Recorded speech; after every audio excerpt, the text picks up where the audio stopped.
You have been in calorie deficit for 8, 9, 10 weeks and your body has started to stop responding to dieting. And you know, okay, cool, we either need to increase our output, move more cardio or steps, or we need to decrease our food in order to see the drop off and the response to that. Now, you've tried both of those, but you've hit a bit of a wall. Your food is high, your cardio is high and your food is low, but you're not really dropping. Why is this and what should you do? So I've run into this many of times with members inside the Gorilla Platoon, and here's the long and short of it.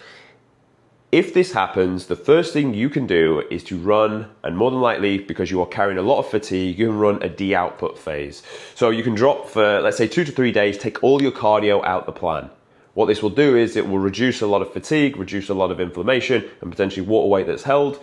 And you will actually find that the scale weight will drop off.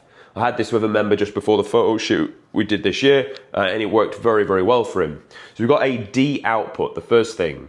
The second thing you may need is just that replenishment of glycogen, in which case you can have a mini diet break for a week where you just eat at maintenance, more carbohydrates, which are going to keep cortisol lower, stress lower because you're getting the carbs in. And it's actually going to make you fuller and more enjoy training as well, which in a weird way is going to make you just more active. Your non-activity exercise thermogenesis, known as NEAT, is just going to be that little bit higher. Your appeal to go and pick the remote up from across the room is going to be higher just because you've got that little bit more fuel and more energy. So you actually end up burning through a fair amount of calories, and that can also help. But let's say that they can work, but they're only like quick and acute responses that you can do to it. And they do work, but they won't always. If you've been dieting for 20 weeks, realistically, is that going to solve your problem? I don't think so.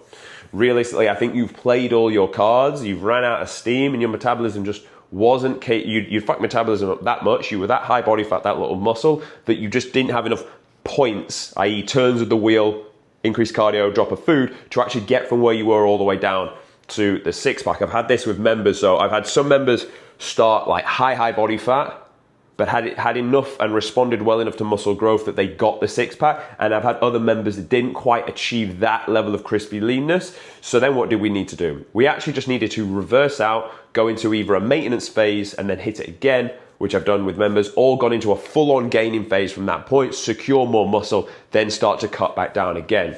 This may break some of your hearts, but some of you in one diet sit-in may not be able to strike and get the six-pack. It's okay. Why? Because you're going to be doing this forever anyway. You're not just going to get a six-pack and stop, but you know why? Because it will leave your life just as quick as it came into it.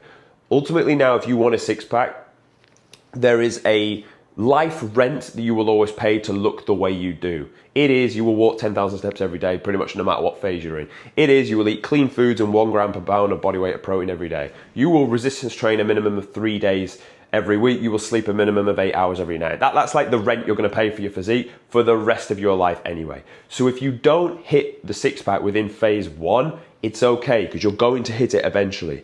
If you wanted to hit in phase 1 and that's enough for you to quit, you would have never got there anyway, because you're not that individual, because you're doing it for the wrong reasons. And when it got hard enough, you would have quit anyway, because you're only doing it for a photo on your holiday, rather than the man you needed to become to get the six-pack.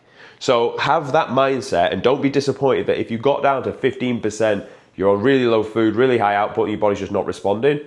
Don't be too demotivated. Reverse your way out of it. Set your goals for the next phase. What are your goals and wins for the next phase? It's how strong can you get? It's how much weight can you physically move on all of those movements? Because that's going to grow you new muscle, which is going to need more calories to fuel that muscle.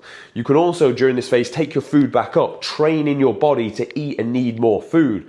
For a lot of people, when they come to me, I actually won't put them straight in a deficit. I'll sit them at maintenance or maybe just below it, with decent output, training 3 to 5 days a week, with 10K steps, with 20 minutes of formal cardio, because it forces the body to need to burn the food that we're putting in because the output is higher, therefore creating the demand and ultimately just improving their metabolism, which for most people when they come to me is in the bin, understandably, because the way people live in the modern day is pretty much inhumane for a good solid metabolism.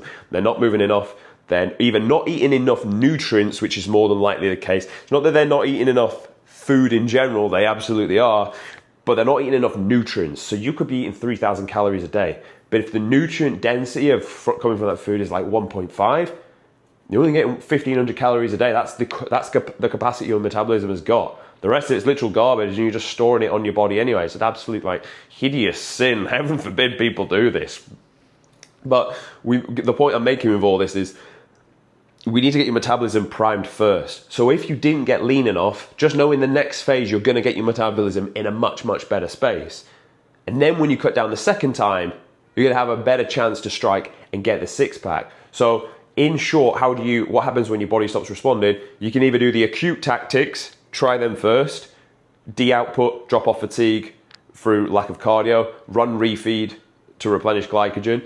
But if that's not worked, because of the reasons we just spoke about, you're going to need to run either a phase of maintenance, let's say 8 weeks, or you're going to need to just run a full-on gaining phase and look to secure new muscle before you then progress from there. So that is what I would do in your situation. That's what I have done for members in that situation, and you've seen the level of results that we get on this channel. If not, if it's your first time watching, just have a flick through. You can see some of the before and afters we get, or go to the Instagram Gorilla Platoon page and you can see them there. If you want me to sort this out for you personally and you want me to actually help you get the result, there's a link in the description. If you want, come and join us. Feel free, no pressure, and I'll see you in tomorrow's video.